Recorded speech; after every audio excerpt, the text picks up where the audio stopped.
घटना 7 जन को गिरफ्त करिछि पारलाखिमुंडी पुलिस। समस्त अभियुक्त आंध्र प्रदेश विजयनगरम सहरर होइथिबा बेले व्यवसाय शत्रुता को नहीं अपहरण करिथिबा जणा पड़िछि। एने एक सांबादिक सम्मेलन रे सूचना दी गजपति एसपी कहिसंति जे विजयनगरम रो गोपाल सिंह नामक जने व्यवसायी को व्यवसाय कारबार ने 1 लाख टंका देबाकु थिले धर्मेंद्र कुमार, जहाकु नै उभयक मध्यरे बचसा होइथिला। हठात 13 तारिख अपराह्न 3टा समय रे दुईटी कार रे 7 जन सहयोगी को नै ग्रानाइट फैक्ट्री मध्यरे प्रवेश करी बलपूर्वक धर्मेंद्र को उठाई नहीं एवं 10 लाख टंका दाबी करथिले। निकटस्थ Jayashree granite factory manager Tara Singh Yadav घटना संपर्क में पारलाखिमुंडी थाना रे लिखित अभियोग करथिले, जहाको आधार करी पारलाखिमुंडी एसडीपीओ माधव नायक नेतृत्व रे एक टीम अभियुक्तों को धरिबा पई विजयनगरम ठारे पहुंची अभियुक्त मानकु गिरफ्त करिबारे सफल होईछि पुलिस। अपहरण रे व्यवहार करा जायतिबा दुईटी कार सह अभियुक्तों ठारू 4टी मोबाइल नगद 25,000 टंका जब्त करिछि पुलिस। समस्त अभियुक्तों को कोर्ट चालान करा जायछि बोली कहिसंती जिला आरक्षी अधीक्षक।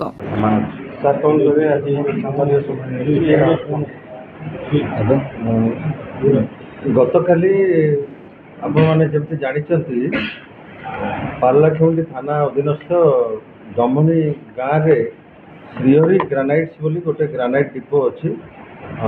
से डिपोर जे मैनेजर धर्मेंद्र कुमार बोली तांकु दीपोर प्राय 3टा समय दुईटी कार रे किछि लोक आसी टाणी घोषारिकी गाड़ी रे बसैकी लेकिन पलैथिले।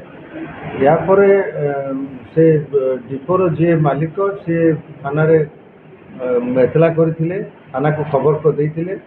या परे हमर पारलाखिमुंडी थाना रो आईआईसी दुईटी टीम करी एसडीपीओ पारलाखिमुंडी नेतृत्व रे दुईटी टीम विभिन्न जगार चढ़ाऊ करथिले।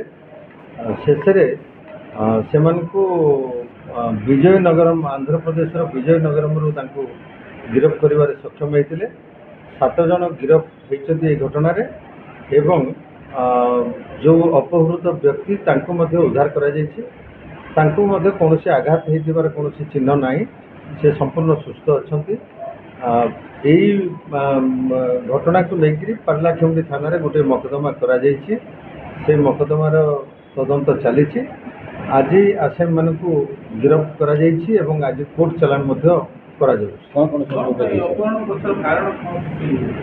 यार कारण रही भितरे व्यावसायिक शत्रुता थिला। से जो गोपाल सिंह आसीथिले से मध्य तांकर भी आंध्र प्रदेश गोटे जगार ग्रानाइट डिपो रही। ये जो पारलाखिमुंडी श्रीहरी ग्रानाइट जो धर्मेंद्र कुमार को से नहीं, से धर्मेंद्र कुमार से गोपाल सिंह पाखु किसी टंका पाइबाकु थिला, जोटा कि गत 2 वर्ष हम से टंका पाइबापी बारंबार से फोन रे रिक्वेस्ट करुले।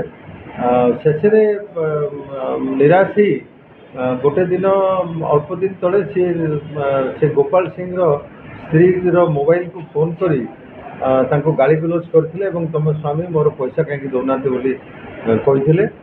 यही रागरे गोपाल सिंह से विजयनगरम अंचल अन्यान्य मानक सहयोगी मानक सांगे आनी दुईटी कार रे आसी ये घटना घटे। ये घटना रे आमे जो संपृक्त थिबा दुईटी जाक कार को जब्त करिछु।